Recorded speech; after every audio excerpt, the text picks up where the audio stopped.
Илија Ѓувалековски, голем наш актер, он не беше сирома скржав човек, да речам, ама си беше, сакаше месето, Шише беше режисер. И он беше и ловџија, и рибар и ловџија, беше и законски ќе отепаат срна, нели, и ќе му направи колбаси од дива свиња, телешко, свинско и од срна ќе измеше колбаси уво, и личко стално се копеше. И ќе седнеме, и како прави муавет, ќе си късне од колбасот, во џепот.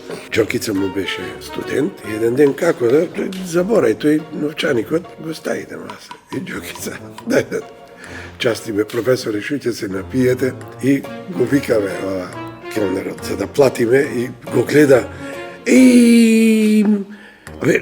од каде, му е, вика, да часта, вика, и ние си плативме ние, нема врска, ама кога ги виде дека новчаникот му е таму, после го вадеше и шишето, и мезето го вадеше на маса со нас. Никогаш не сме се лутеле. Секогаш сме биле и во најголемото пијанство на третиот ден, ние па сме биле со дистанца кон големите актери наши.